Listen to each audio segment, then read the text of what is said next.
Europa Oil and Gas is an AIM-listed UK and Ireland-focused oil and gas exploration, development and production company with a portfolio of gas and oil assets including Wressle, Cloughton and Inshikea. Average production for them is around 268 barrels of oil per day, which covers operating costs. Europa announced positive news from Inishkea West yesterday, with gas reserves up 92% to 1.55 trillion cubic feet of gas, which could indeed be a game changer for the company. Here's CEO Will Holland from Ireland, very appropriately, to tell us more about the portfolio. Oh, good to be here. Thank you very much for having me. And yes, you rightly say I'm here in Dublin tonight for the Energy Island event, which is being hosted by the Minister for Energy, Eamon Ryan. So I'm looking forward to talking with him later on this evening about our Irish opportunity. But let me go through the whole portfolio for you. Usual disclaimer we have there. I shall let people read that on your website at a later date in their own leisure. So what is Europa? We're AIM listed. We're a small cap. We have three different types of assets. We believe we have a good balanced portfolio of assets, and they consist of cash generating production assets. They more than cover our G&A. Actually, we generate profit from that, which means our bank balance is growing. I'll talk a little bit about those assets, and then we have some appraisal assets, which include Cloughton, which we've recently become operator of, and we think is a very, very exciting asset with lots of potential, as well as our Serenity asset offshore UK. And then we have some very significant blue sky exploration potential offshore Ireland, and that's where we announced yesterday a very exciting development with regards to the seismic reprocessing that we've just completed the first stage of. And then added to all of that, we've got a good balance sheet, with a very strong balance sheet, over £5 million of cash, no debt. And as I said, the assets do generate income above what our G&A is, so the bank balance is building. The results here are from our half-year results, and our end of year is 31st of July, and we will be announcing our end of year results shortly. I think the important point to note as I'm going through this is that we are fully funded. So we are not. When I go through our portfolio, investors should bear in mind that we're not looking to raise money in the future under the current asset portfolio. So let me just go through them. Onshore UK. Here it shows our 5 assets onshore UK. 4 of them are producing oil. Wressle, I'll talk about in a bit more detail. Crosby Warren and West Fursby are late life assets. They're long tail production, and they are pumping away quite happily, along with Wisby, which we have actually a royalty interest. We're not on the license there. We're a royalty holder. And then there's Cloughton up near Scarborough, which is a discovered gas field onshore, which we think has got some very exciting development potential if we can prove that the well will flow at commercial rates. So let me just go through each of these assets. So on the screen here, this is a simplified map of the trend that goes up from the Briggle discovery up to Crosby Warren. Crosby Warren is our field. We're producing that. It's all very close to the grey area. To the far left is Scunthorpe, which is where British Steel have got a large facility. And in the middle is Wressle. Wressle is currently a single well development. We're currently installing a jet pump into it. It's been producing very, very happily for the last couple of years. We've produced almost 500,000 barrels. We think there's probably another 500,000 or so to go. And we're planning to drill another, with our partner Egdon, planning to drill another development well into the Wressle horizon.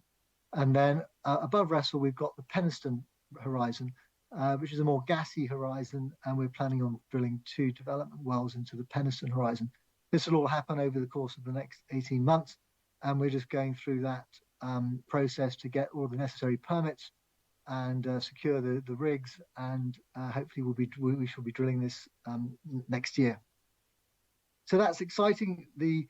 It'll be utilizing the existing Wressle 1 pad, and yes, the key thing to note about the Penistone horizon, though, is that this is a more gassy horizon.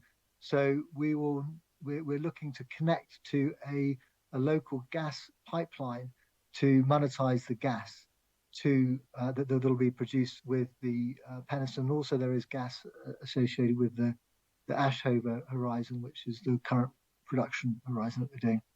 We are in the process of producing a CPR with ERC. It's been a bit delayed, but hopefully we will be in a position to announce that in the coming weeks.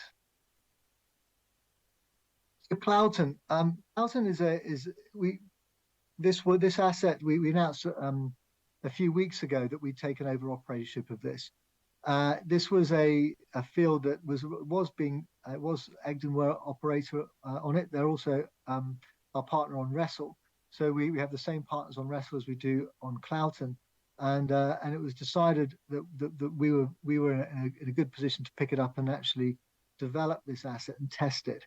So this is a large onshore gas field. It was drilled in the 80s, and it did test gas. Now it tested gas at sub-commercial rates at 28,000 cubic feet per day.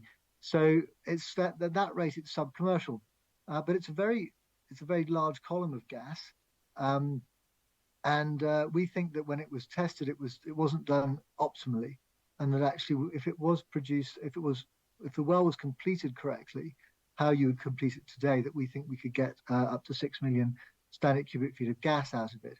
Now that is very commercial. We haven't actually announced what we believe the value of this resource is, because we're going through an economic analysis of it, modeling what we think it would produce under a development scenario. But the key thing here, and what we have highlighted to many of in our press release, is actually getting the stakeholder consents that we need to be able to drill here. We are close to the North Yorkshire moors, and so we need to make sure that we get buy-in from all of the various stakeholders before we really start spending any money on that. We do think that we will get that buy-in, and we've got support from the landowner to start this development. We also need to get the support from the North Yorkshire Moors Authority for planning, and then the EA as well. We're in the process of doing that, and once we get that, we will be looking to do some seismic. First of all, because the seismic's a little bit loose, so we'd want to shoot some seismic over it, and then we'd be looking to twin the existing well and prove that we can get commercial rates out of it. So plenty of news flow with that. It's completely in line with the government strategy for energy security, as is all of our opportunities, all of our assets. They're all looking at domestic supply of hydrocarbons as opposed to exporting them anywhere. So exciting potential with this asset, very sweet gas as well. So plenty of news to come on that. Offshore UK, we farmed into this field, farmed into the i3 operated field. The original well was discovered. If you look on the slide here, it says the discovery well, the S1 well, was drilled and discovered oil in the Captain Sands. We farmed in to drill an appraisal well. You can see there in the middle of the structure. The risk here was always whether the sand was going to be, whether oil-bearing sand was going to be present. Unfortunately, we didn't find oil-bearing sand, which was a great disappointment. But what it did do is it provided us with data that allowed us to recalibrate our subsurface model. And we now believe that the field is connected to Tain, which is adjacent to it. And you can see the Tain field to the right of the original discovery well. So we're now looking at ways of monetizing this and bringing it online. There's existing infrastructure surrounding this. and we are engaged in with the various parties about how we can develop this field. We believe that the in-place volumes are between 10 to 20 million barrels. So it would be a single well for Serenity, but in a unitized development with Tain, then we'll be looking at multiple wells there. Hope to be able to announce more on that in the near future. Now, Ireland is what I really wanted to talk about because that's what the recent news was, and we put out this yesterday, in fact. So, for those that aren't aware, Ireland has one gas-producing asset, which is the Corrib field, and here you can see it on the map. It's got an 85-kilometre pipeline to a Blennerboy gas terminal, which connects to the infrastructure. So Corrib supplies about 20-25% of Ireland's gas. The rest of it comes from the UK. So they do not have a particularly good security of supply, and Corrib is, by our estimates, will probably run out in the next 5 to maybe 10 years. So we're adjacent to it. Our asset, our prospects are sort of 10, 15 kilometers away from the existing Corrib infrastructure. And when Corrib was drilled and developed, the subsea manifold was put in place. It was designed to have other fields tied back to it. So there's capacity, there's plenty of capacity in that pipeline. There's plenty of capacity in the Blennerboy gas terminal. And this is the lowest emission gas which Ireland could produce and could consume. So from an environmental standpoint, Ireland has ongoing demand. This is the cleanest gas they could possibly develop. So what's changed? Well, for those of you that remember our previous presentations, we had two prospects, Inishkea and Inishkea West. We've reprocessed the seismic. Now, there's some volcanics and some shallow volcanics which had made the seismic slightly difficult to interpret. Seismic reprocessing is continuously improving, and the reprocessing that we did was full waveform inversion and reverse time migration, and that has really improved the quality of the subsurface imaging that we see from the seismic.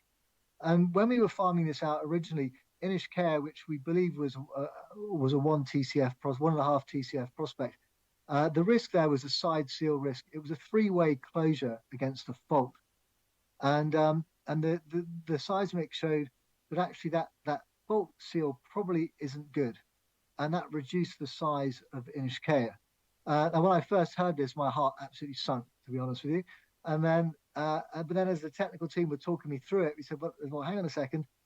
Inishkea West has now grown in size materially, because originally that was below a TCF. We're now looking at that as being 1.5 TCF. Now, the key difference with Inishkea West is that this is not a fault sealing closure. This is a full-way closure, so it does not rely on a fault to contain the gas. It's got a salt seal over the top of it. So it's a much better seal. It's a lower risk seal as a result. In addition, Inishkea West is 900 meters shallower than Inishkea, which means that the reservoir quality will be better as well. So it's higher, it's structurally higher up. The well cost will be lower. The recovery of gas per well will be better. So we've ended up on our license with the same size prospect. It's a different prospect. It's one that we knew was there, but it's now bigger than we thought. It's 92% bigger than we originally thought. So it's the same size as what we thought Inishkea was, at 1.5 TCF. But it's going to take less wells to develop. It's got a higher chance of success. So the economics are going to be even more robust. Now, we're still going through that economic analysis, and we will announce those results in due course. But from a farming perspective, this is a much more attractive proposition than what it was in the past, because of those key points that I've highlighted, i.e., lower risk, better structure, less uncertainty around the default, because there isn't a requirement for default, still close to Corrib, and better quality reservoirs, so better recovery rates. So all in all, we're very encouraged by these results. Now, it doesn't mean that Inishkea we couldn't develop that. As you can see, we've still got a prospect there. It's just smaller. And also, I'll point out we've got Corrib North, which is on our license, which is also a discovery, and that could also be potentially monetized as we tie back to the Corrib infrastructure. So very exciting time for us here. And we also announced we're now applying for an extension to the license, because the reprocessing that we've done, we believe there's a little bit more reprocessing that we can do. Now, we don't think that's going to materially change the volumes, but it could improve the subsurface imaging. And we believe that a farmee would want to see that work done as well. So that's something which we are going to do. So very exciting times for Ireland as well. Now, I talked to you earlier on about the requirement for gas in Ireland. This chart here shows Ireland's this is government data saying what they forecast their gas demand to be. There it shows Corrib production, and you can see Corrib gas tailing off, and you can see Inishkea.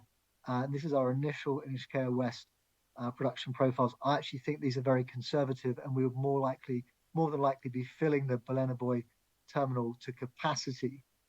So this is a great solution for Ireland. They have ambitions to become a renewable energy state, but in the meantime, they need gas, and the government is forecasting that they need gas, and this is the best solution for them, as far as I'm concerned. And a lot of the ministers in Ireland agree with me on that as well.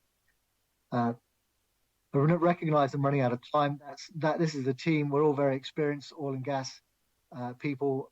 Brian, our chairman, Simon and Stephen, we're all, and then also Alistair, our COO. We've all been in the sector for a long time. We are also looking at new opportunities, and we constantly look at new opportunities, but we're very value focused. We don't pick up assets for the sake of picking up assets. They've got to make sense. They've got to be something which fits our skill set, fits us as a company, and we're very protective over our cash, and we want to make sure that we operate within our means without having to come back to the market to raise more money.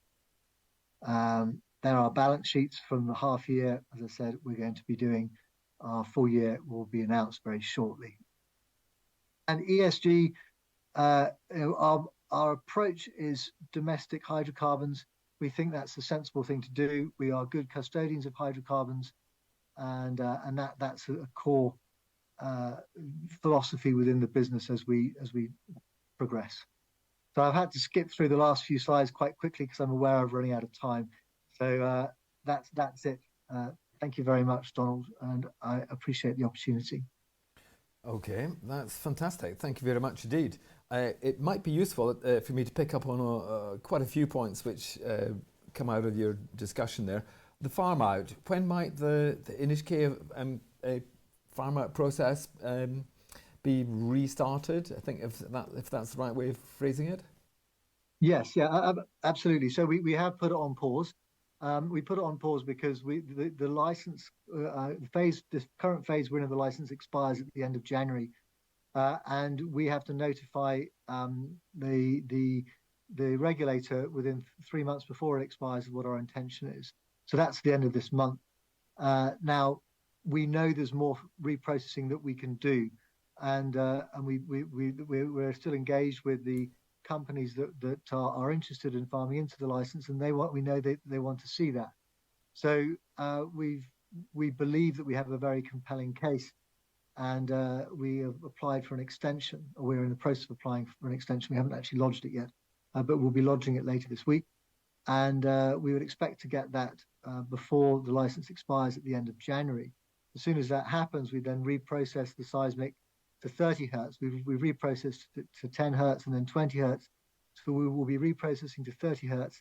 Once that's complete, which will take a few months, we'd then kick off with the farm out campaign again. So that's going to be early next year. Does it take a lot of money to reprocess, or is it simply quite literally a process? It just takes time.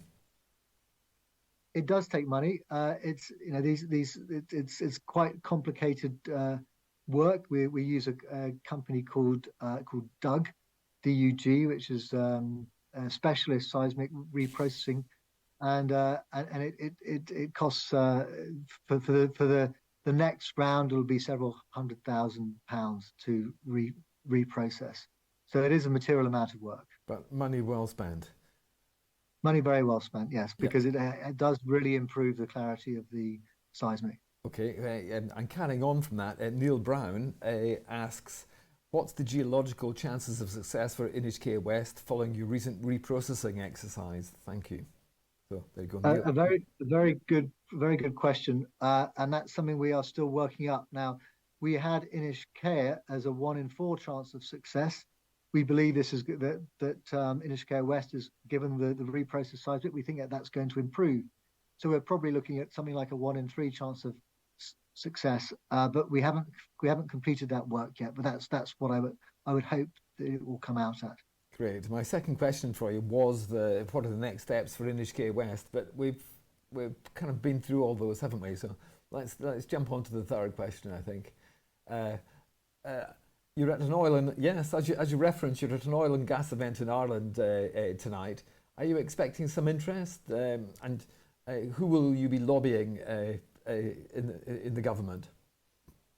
Well, so it's an energy island event, and so there's going to be people from all different parts of the energy sector. So that includes renewables, sort of biofuels, as well as the hydrocarbon industry. There's not much choice left in Ireland now from a gas security of supply. As I showed from that chart earlier on, there's undoubtedly demand in Ireland going forward and for the foreseeable future. So Ireland has a choice to make. How do they satisfy that gas demand? Now they've already rejected putting LNG, an LNG regasification terminal in the Shannon estuary because the minister, Eamon Ryan, believed that there was a good chance that they would end up importing gas from the US, which is fracked gas, and they don't want to do that. They have a policy of not importing fracked gas. So if you want to follow that policy, and they're importing gas from the UK, as many people will know, gas in the Southern Gas Basin, very often the wells are fracked there. It's been perfectly normal and part of the development of many fields like Clipper South and other fields in the Southern Gas Basin.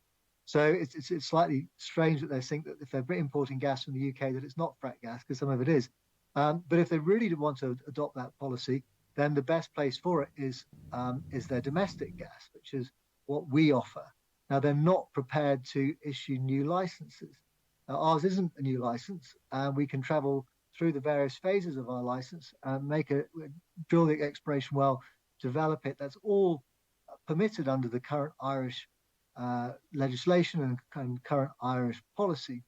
The people who are going to be at the conference tonight are going to, the Minister, Eamon Ryan, is here. We'll be talking to him. But there are also people from his office, and I'm actually meeting some of those tomorrow morning to talk to them directly about this. They're aware of it already, but I think part of it is just to update them about the work that we've done and how it reduces the risk and how this does just make perfect sense for Ireland. We can drill this. What we need really is for the Irish government to start messaging that they would welcome foreign direct investment into the country to help explore for more gas. That's what we need. Okay, Michael Isherwood, I think he's a long-term shareholder. He says, Will, congrats on the Inishkea West new prospective resources number. 2 questions from me. Firstly, a lot of long-term shareholders are heavily underwater. What encouragement can you give them? That's his first question. Well, it's good to hear from Michael again, and thank you for being a loyal shareholder. As I mentioned during my presentation, we're very value driven, and we are very aware that we have cash, we have a cash generating asset, and we have to be very careful on how we deploy that cash. Now, Michael, I don't know how long he's held his shares for, but the company it's been on the exchange for a long time, over 20 years, and in that time the company has issued shares. We don't have any intention of doing that. We have an income stream. We look after that, and we deploy the capital very as sensibly and as carefully as we can. But we are looking for value-driven events, and I think Cloughton is a very great example of that.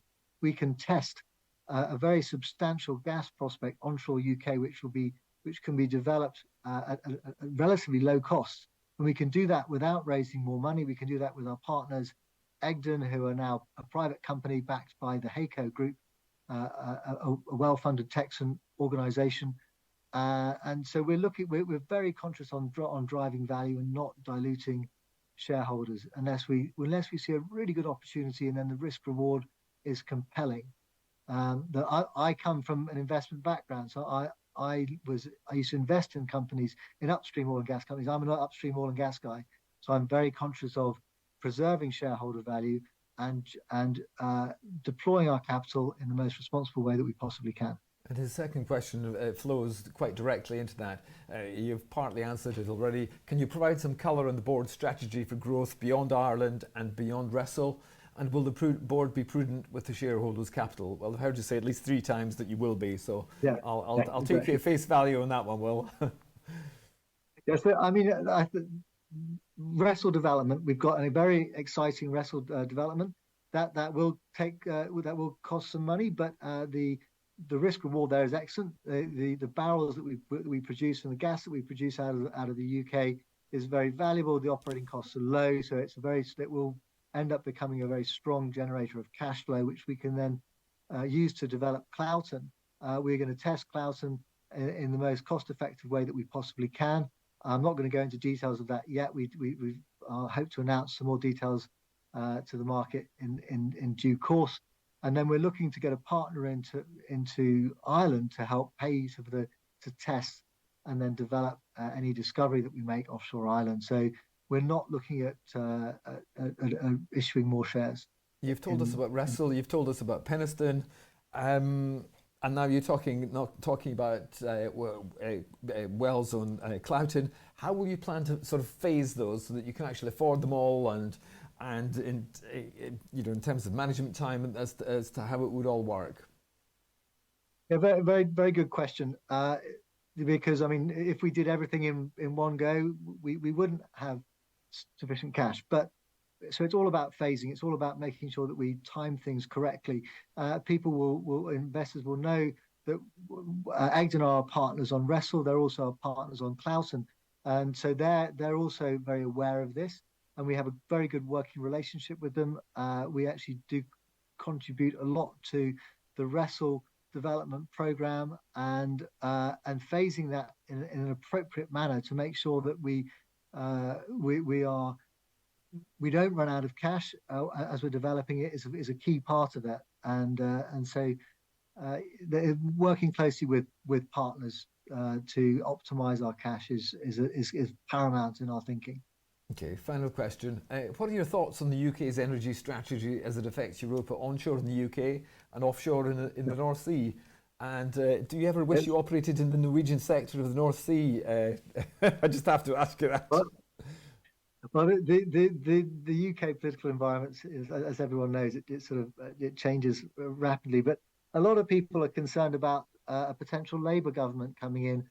I'm actually not as concerned as others. I think Labour are probably, I know some people who are quite close to the Labour Party, and they recognise that the oil and gas industry is actually something which they should be supporting, and actually they do quietly support because it does generate jobs, it does generate taxes, particularly up in the north of England.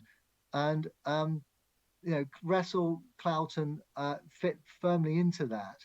And they also recognise that domestic hydrocarbons makes perfect sense. Why would we be importing hydrocarbons? We're still using the things. We've got a natural resource. Let's use it. And I think both governments recognise that. The Labour government now probably wishes that they had announced something before Rishi Sunak did. But I'm not overly concerned if a Labour government does come in power, because I think the qualities of onshore UK development fit firmly into what Labour supports. Okay, let's draw a line under that discussion. Will Holland, CEO at Europa Oil and Gas, that was a fantastic presentation. Thank you so much for joining us.